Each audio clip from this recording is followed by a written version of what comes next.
The National Revenue Authority starts enforcing the increment of customs exchange tariffs on imported goods amid concerns that the policy could worsen an already high cost of living in the country. The Commissioner General of the Revenue Authority and the Commissioner for Customs Service Division confirmed through two different circulars issued this week that they are implementing the measure. The decision was passed by the Parliament and signed by President Salva Kiir on 9 June 2022, in line with the Financial Act 2021-2022. The implementation of the tax will see the initial exchange rate of SSP 0.45 per dollar increased to SSP 90 per $1. Previously, traders pay 45 South Sudanese pounds for every commercial goods worth of $1 at the border.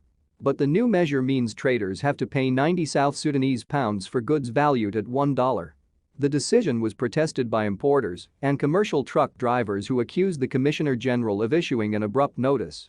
Many were also concerned that the increment will worsen the already high commodity prices in the market, as traders could imminently resort to doubling prices to compensate the hefty tax increment. The Commissioner for Customs Service General Akolai Madad also criticized the NRA boss Dr. Patrick Kennedy Mugoya, saying he took a unilateral decision without consulting him.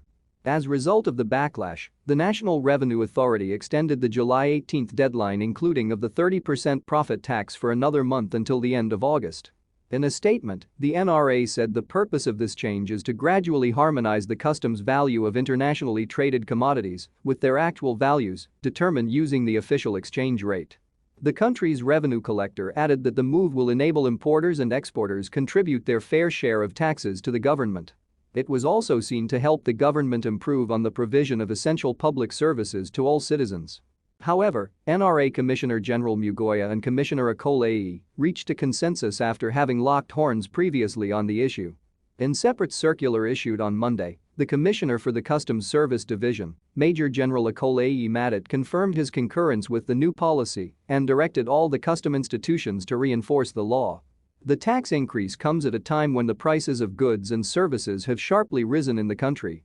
On the contrary, governments in the neighboring countries have waived taxes, fees, and levies on essential food commodities to cushion citizens from the high cost of living caused by several economic factors. Last month, the Kenyan government removed taxes, fees, and levies on essential foodstuff.